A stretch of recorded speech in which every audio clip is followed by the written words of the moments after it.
നമസ്കാരം. ഒരു ഭാഷയുടെ വികാസ പരിണാമങ്ങളെക്കുറിച്ച് പഠിക്കണമെങ്കിൽ നമ്മൾ ആ ഭാഷയിലെ പഴയ പാട്ടുകൾ കേട്ടാൽ മതി. ഭാഷയിലെ പ്രയോഗങ്ങൾ, വാക്കുകളുടെ പ്രയോഗങ്ങൾ, പ്രത്യയങ്ങളുടെ പ്രയോഗങ്ങൾ, ഇവയിലൊക്കെ വന്ന വ്യത്യാസങ്ങൾ മനസ്സിലാക്കണമെങ്കിൽ നമ്മൾ പഴയ പാട്ടുകൾ കേട്ടാൽ മതി. മലയാളത്തിലെ ഏറ്റവും പ്രാചീനമായ കൃതി, അറിയപ്പെടുന്ന കൃതി ചെറുശ്ശേരിയുടെ കൃഷ്ണഗാഥയാണ്. കോലാധിനാഥൻ ഉദയവർമ്മൻ്റെ ആജ്ഞയനുസരിച്ച്, അതായത് കോലാത്തിരി രാജാവായ ഉദയവർമ്മൻ കോലാത്തിരിയുടെ ആജ്ഞയനുസരിച്ച് അദ്ദേഹത്തിൻ്റെ സദസ്യനായ ചെറുശ്ശേരി നമ്പൂതിരി എഴുതിയതാണ് കൃഷ്ണഗാഥ.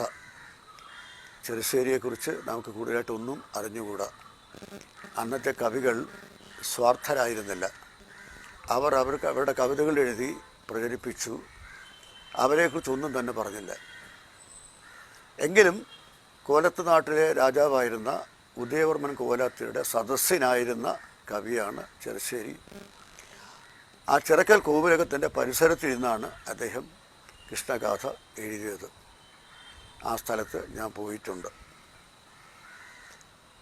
കൃഷ്ണഗാഥയിലെ ഏതാനും വരികളാണ് ഞാനിപ്പോൾ നിങ്ങളുടെ മുമ്പിൽ അവതരിപ്പിക്കാൻ പോകുന്നത്. അത് കൃഷ്ണൻ ചെയ്യുന്ന കുസൃതികൾ നിമിത്തം, പാല് മോഷ്ടിക്കുക, വെണ്ണ മോഷ്ടിക്കുക, തൈര് മോഷ്ടിക്കുക, തൈര് കടയുന്ന മത്ത് പൊട്ടിച്ചു കളയുക, ഇങ്ങനെ പലവിധ കുസൃതികൾ ചെയ്യുന്ന കൃഷ്ണനെക്കുറിച്ച് ഗോപസ്ത്രീകൾ എല്ലാവരും കൂടെ ചേർന്ന് യശോദയുടെ മുമ്പിൽ പരാതി പറയുകയാണ്. നിങ്ങളുടെ മകനെ കൊണ്ട് ഒരു നിവൃത്തിയില്ല, ഞങ്ങൾക്ക് ജീവിക്കാൻ നിവൃത്തിയില്ല. ഞങ്ങളുടെ കലം തകർത്ത് കളയുന്നു. ഞങ്ങൾ ശരിക്കും ഞങ്ങൾ തയ്യാറാക്കി വെച്ച വെണ്ണ നശിപ്പിക്കുന്നു, വെണ്ണ എടുത്ത് കട്ട് തിന്നുന്നു, എല്ലാം എടുത്ത് പുറത്ത് കളയുന്നു. പിന്നെ മറ്റുള്ള ഗോപബാലന്മാർക്കെല്ലാം കൊടുക്കുന്നു, വിതരണം ചെയ്യുന്നു. ഇനി ഞങ്ങൾ വളരെ ബുദ്ധിമുട്ടാണെങ്കിൽ ഇങ്ങനെയെങ്കിലും നിങ്ങളുടെ മകനെ ഒന്ന് നിയന്ത്രിച്ചേ പറ്റൂ എന്ന് ഗോപസ്ത്രീകൾ വന്ന് ആവലാതിപ്പെടുമ്പോൾ യശോദ അവരോട് പറയുന്ന മറുപടിയാണ് ഈ വരികൾ. അപ്പോൾ ഈ വരികൾ നിങ്ങൾ ശ്രദ്ധിച്ച് കേൾക്കുക. ഇന്നത്തെ മലയാളവും 500 വർഷങ്ങൾക്ക് മുമ്പ് ഉണ്ടായിരുന്ന മലയാളവും തമ്മിലുള്ള വ്യത്യാസം മനസ്സിലാകും. എൻ മകൻ തന്നെ കയർത്തു നിന്നിടു ഞാൻ, എങ്ങനെ ചൊല്ലുവിൻ തോഴിമാരെ. എൻ മകൻ തന്നെ കയർത്തു നിന്നിടു ഞാൻ, എങ്ങനെ ചൊല്ലുവിൻ തോഴിമാരെ. കോപത്തെ കോലുമ്പോൾ പ്രേമത്തെ കൊണ്ടല്ലോ കോൾമയിർ കൊള്ളുന്നു മെയ്യിലെങ്ങും. കോപത്തെ കോലുമ്പോൾ പ്രേമത്തെ കൊണ്ടല്ലോ കോൾമയിർ കൊള്ളുന്നു മെയ്യിലെങ്ങും. എൻ മകൻ തന്നെ കയർത്തു നിന്നിടു ഞാൻ, എങ്ങനെ ചൊല്ലുവിൻ തോഴിമാരെ. എൻ മകനെന്നങ്ങു ചൊല്ലുവാനോങ്ങുമ്പോൾ, എൻ മകനെന്നങ്ങു ചൊല്ലുവാനോങ്ങുമ്പോൾ, എൻ മുല കാൺക ചുരന്നിതെന്നാൽ. എൻ മകനെന്നങ്ങു ചൊല്ലുവാനോങ്ങുമ്പോൾ, എൻ മുല കാൺക ചുരന്നതെന്നാൽ. ശാസിക്ക എന്നതോ ദൂരത്തൂതായല്ലോ, ശാസിക്ക എന്നതോ ദൂരത്തൂതായല്ലോ, താടിക്ക എന്നതോ പിന്നെയല്ലോ. എൻ മകനോട് വെറുക്കൊല്ല, എൻ മകനോട് വെറുക്കൊല്ല എന്നാൽ ഇന്നമ്മമാരായുള്ള നിങ്ങളെല്ലാം.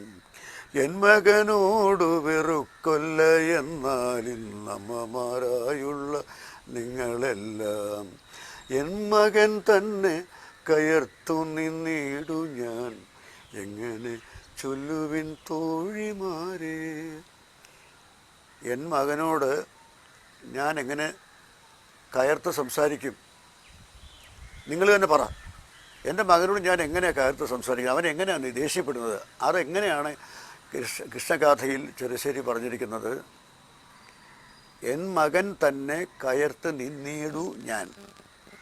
എൻ്റെ മകനോട് ഞാൻ എങ്ങനെ കയർത്ത് സംസാരിക്കും, അല്ലെങ്കിൽ എൻ്റെ മകനോട് ഞാൻ എങ്ങനെ കയർത്ത് നിൽക്കും? എൻ്റെ മകൻ്റെ മുമ്പിൽ ഞാൻ കയർക്കുക വെച്ചാൽ ദേഷ്യപ്പെടുക. ഞാൻ അവനോട് എങ്ങനെ ദേഷ്യപ്പെടുക? അത് കയർത്ത് നിന്നീടുന്നുള്ളത് കയർത്ത് നിന്നീടു ഞാൻ എന്നാണ് പ്രയോഗിച്ചിരിക്കുന്നത്.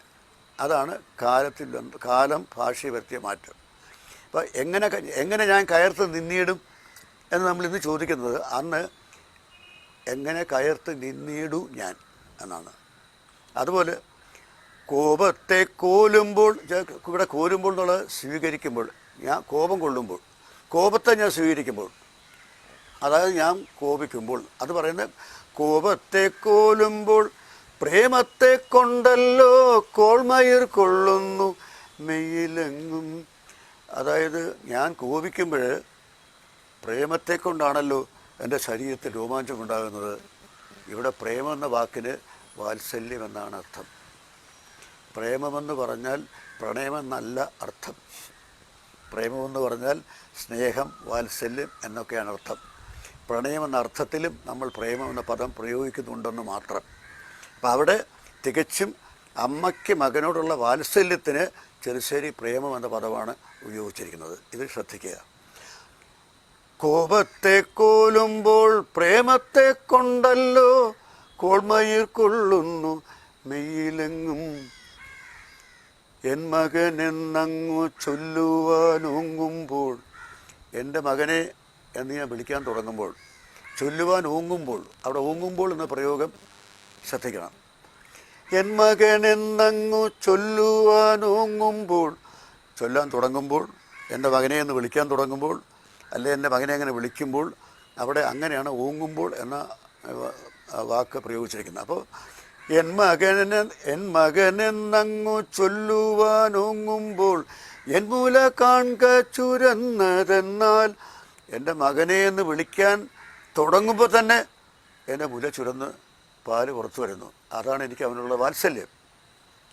അപ്പോൾ എൻ മുല കാൺക ചുരന്നതെന്നാൽ ശാസിക്ക എന്നതോ ദൂരത്തൂതായല്ലോ, എന്നെ ദൂരത്ത് പോയല്ലോ.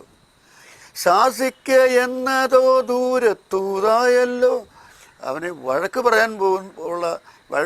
പറയാനുള്ള വികാരം പോലും ദൂരത്ത് പോയി. എനിക്കവനെ വഴക്ക് പറയാൻ പോലും തോന്നുന്നില്ല. താടിക്ക എന്നതോ പിന്നെയല്ലോ, പിന്നെ ശിക്ഷിക്കുക, തല്ലുക എന്ന് പറയുന്നത് പിന്നെ നടക്കുമോ? എനിക്കവനെ സഹായിക്കാൻ പോലും ശക്തിയില്ല. അവനോട് കയർത്ത് സംസാരിക്കാൻ ശക്തിയില്ല. പിന്നെ എങ്ങനെ ഞാൻ അവനെ തല്ലുന്നത്? എങ്ങനെ ഞാൻ അവനെ ശിക്ഷിക്കും? എൻ മകനോട് വെറുക്കൊല്ല നിങ്ങൾ, എൻ മകനോട് വെറുക്കൊല്ല എന്നാൽ ഇന്ന് അമ്മമാരായുള്ള നിങ്ങളെല്ലാം, ദയവ് ചെയ്ത് അമ്മമാരായ നിങ്ങളെല്ലാം എൻ്റെ മകനെ വെറുക്കരുത്. എൻ മകനോട് വെറുക്കൊല്ല, അവിടെ ഓട് എന്നുള്ള പ്രയോഗം ശ്രദ്ധിക്കുക. നമ്മൾ ഇന്ന് എൻ മകനെ വെറുക്കരുത് എന്നേ പറയുള്ളൂ.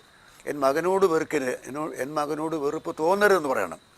അപ്പോൾ ഇതാണ് കാലം 500 വർഷം മലയാള ഭാഷയിൽ വരുത്തിയ മാറ്റം. ആ പ്രയോഗങ്ങൾ വരുത്തിയ മാറ്റം നമുക്ക് കൃഷ്ണഗാഥയിൽ നിന്ന് പഠിക്കാൻ കഴിയും. കൃഷ്ണഗാഥയിലെ വളരെ കുറച്ച് വരികളാണ് ഞാൻ ചൊല്ലിയത്. അതിലെ എല്ലാ വരികളും അതിമനോഹരമായ പദ സംഘാതം കൊണ്ട് മനോഹരമാണ്. അത് വളരെ ലളിതമാണ്. അതായത് നമ്മുടെ ആദ്യകാല കവികൾ സംസ്കൃതവും മലയാളവും, സംസ്കൃതത്തിൽ കവിത എഴുതി, പിന്നെ സംസ്കൃതവും മലയാളവും ചേർന്ന മണിപ്രവാളത്തിൽ കവിത എഴുതി. പക്ഷേ ആ സമയത്ത് പരിശുദ്ധമായ പച്ച മലയാളത്തിൽ കൃഷ്ണഗാഥ എഴുതിയ ആളാണ് ചെറുശ്ശേരി നമ്പൂതിരി. ആ ചെറുശ്ശേരിയുടെ ഓർമ്മയ്ക്ക് മുമ്പിൽ നമ്മൾ പ്രണാമം അർപ്പിക്കുക. നിങ്ങൾ ദയവായി കൃഷ്ണഗാഥ വായിക്കുക.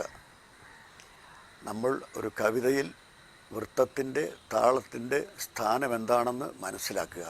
കാരണം താളബോധം കൊണ്ടാണ് 500 വർഷം കഴിഞ്ഞ് എനിക്കിത് പാടാൻ കഴിയുന്നത്. 500 വർഷം മുമ്പുണ്ടായ ഒരു ഗദ്യം ഒരു പേജ് മുഴുവൻ എനിക്ക് കാണാൻ പറയാൻ ഒരിക്കലും സാധ്യമല്ല. വീണ്ടും കാണാം മറ്റൊരു കവിയുടെ കവിതയുമായി.